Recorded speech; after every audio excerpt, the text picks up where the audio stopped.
Hola a todos, bienvenidos a un nuevo vídeo. Hoy te voy a dejar de entre todos los discursos que Steve Jobs dio en su vida con uno muy breve que tiene que ver con la presentación del primer ordenador Mac, el Macintosh, en 1984. Lanza varios mensajes al mundo, a sus futuros clientes y a sus competidores, en el que marcará un antes y un después para Apple, hasta la llegada que todos conocemos del iPhone. Pero eso es otra historia. Te lo he dejado subtitulado al español y también he intentado mejorar la imagen lo máximo posible. Y te incluyo el primer comercial del Macintosh, que no dejó indiferente a nadie, creando bastante controversia y siendo a día de hoy uno de los vídeos más vistos de internet. Espero que te guste y si es así, que me dejes un like. Te invito a que te suscribas también al canal. Así que te dejo con este vídeo, espero que te guste y nos vemos en la próxima. Chao amigos.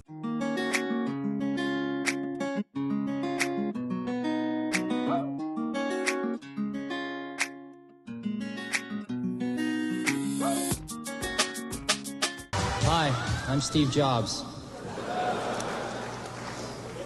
It is 1958.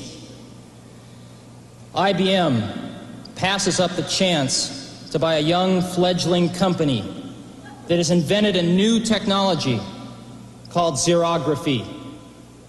2 years later, Xerox is born, and IBM has been kicking themselves ever since.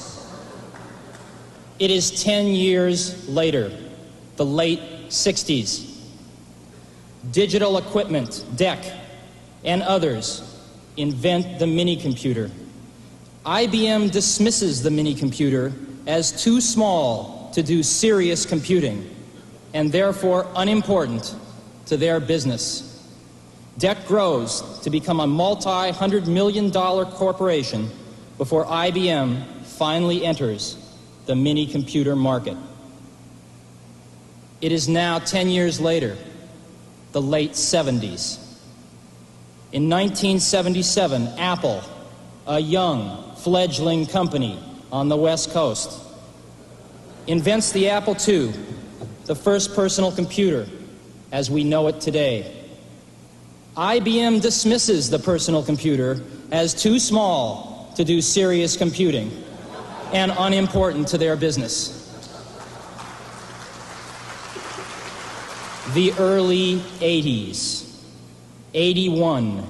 Apple II has become the world's most popular computer, and Apple has grown to a $300 million company, becoming the fastest growing corporation in American business history. With over 50 competitors vying for a share, IBM enters the personal computer market in November 81 with the IBM PC. 1983. Apple and IBM emerge as the industry's strongest competitors, each selling approximately $1 billion worth of personal computers in 1983. Each will invest greater than $50 million for R&D and another $50 million for television advertising in 1984, totaling almost $250 million combined. The shakeout is in full swing. The first major firm goes bankrupt, with others teetering on the brink. Total industry losses for 83 outshadow even the combined profits of Apple and IBM for personal computers.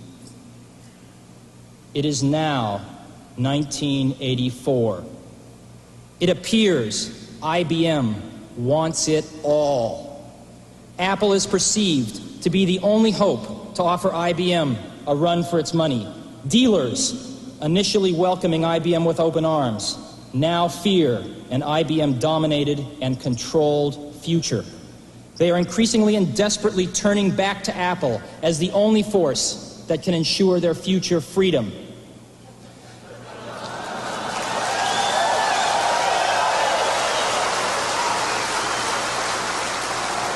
IBM wants it all and is aiming its guns on its last obstacle to industry control, Apple.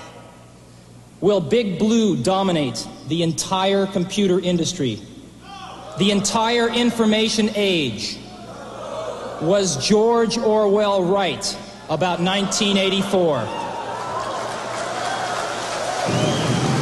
For today we celebrate the first glorious anniversary of the Information Purification Directives. We have created, for the first time in all history, a garden of pure ideology, where each worker may bloom, secure from the pests of vague contradictory thoughts. Our unification of thoughts is more powerful a weapon than any fleet or army on earth. We are one people, with one will, one resolve, one cause. Our enemies shall talk themselves to death, and we will bury them with their own confusion. We shall prevail. On January 24th, Apple Computer will introduce Macintosh. And you'll see why 1984 won't be like 1984.